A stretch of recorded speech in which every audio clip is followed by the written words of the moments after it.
Shalom, selamat pagi saudaraku yang dikasihi dalam Tuhan. Renungan kita pada pagi hari ini berjudul Hati yang Gembira.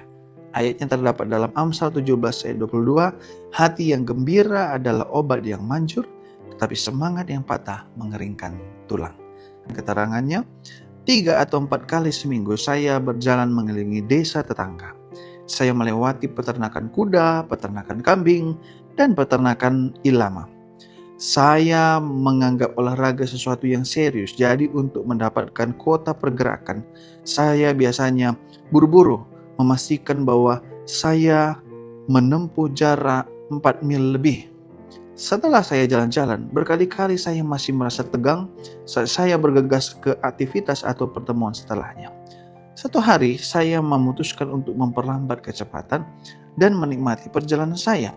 Saat saya melewati peternakan kambing, 3 ekor kambing berdiri seperti patung di atas sebuah meja tua yang sudah rusak yang ditinggalkan di halaman.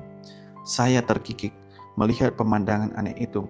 Kuda-kuda terlihat lincah di peternakan berikutnya, saling berkejaran dengan gembira. Saya tersenyum.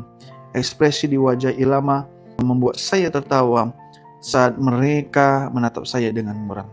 Di saat ini saya mencapai suasana hati yang baik dan santai. Tupai-tupai berlarian di sekeliling pepohonan saat saya berjalan menyusuri jalan masuk kami yang panjang dan berhutan. Dan mereka membuat saya tertawa. Saya merenung tentang perbedaan perasaan saya setelah berjalan kali ini. Santai dan siap untuk melambat dan berbagi kegembiraan dengan orang lain. Apakah saya telah benar-benar mendapatkan manfaat lebih banyak dari olahraga saya dengan bersenang-senang gantinya berusaha mencapai tujuan sejauh 4 mil? Bagian otak yang memungkinkan kita berolahraga, korteks motorik, terletak hanya beberapa milimeter dari bagian otak yang berhubungan dengan pikiran dan perasaan. Mungkinkah ada efek penyeberangan? Saya tahu berolahraga membantu mengatasi depresi, tetapi jika Anda bahagia dan tertawa, apakah Anda dapatkan lebih banyak manfaat dari olahraga Anda juga? Dalam sebuah penelitian di Universitas Loma Linda, 50 mahasiswa menjalani diet tinggi kolesterol dan kemudian diminta untuk memilih program olahraga yang mereka sukai. Bola voli, tenis, berenang, atau lari. Di dalam 3 hari kadar kolesterol setiap siswa turun. Tetapi ketika siswa diminta berolahraga treadmill, tidak ada penurunan kolesterol ditemukan. Tidak ada kesenangan, tidak ada manfaat penurunan kolesterol. Sungguh menarik. Saya pikir itulah yang Tuhan maksudkan dalam Amsal 17 ayat 22. Ketika Anda tertawa dan bergembira, Anda merasa lebih baik, Anda mendapatkan lebih banyak manfaat dari olahraga Anda, dan kegembiraanmu menular.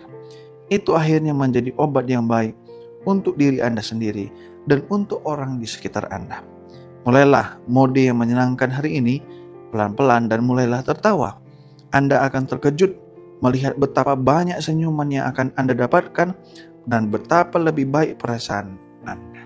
Saudaraku yang dikasihi dalam Tuhan, pagi ini kita diingatkan dalam ayat kita, hati yang gembira adalah obat yang manjur.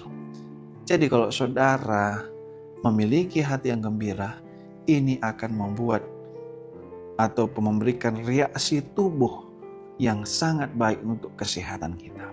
Itulah sebabnya saudara, pada pagi hari ini mungkin kita dibuat stres dalam pekerjaan, rumah tangga dan lain sebagainya. Kita harus berupaya. Bagaimana caranya supaya senang, hati yang gembira, semangat. Kalaupun tadi sempat stres mungkin karena pekerjaan dan lain sebagainya, pergi berjalan kaki, berolahraga, apa saja yang membuat kita bergembira. Nah, saudara kita juga ini sempat melihat hewan-hewan yang ada di sekitarnya, dia senang. Dan ini tentunya membuatnya hidup lebih sehat. Maka dari itu saudara, mari kita akan mulai kebiasaan hidup yang positive vibes, berpikir positif dan bergembira senantiasa di dalam Tuhan. Tuhan kiranya memberkati kita.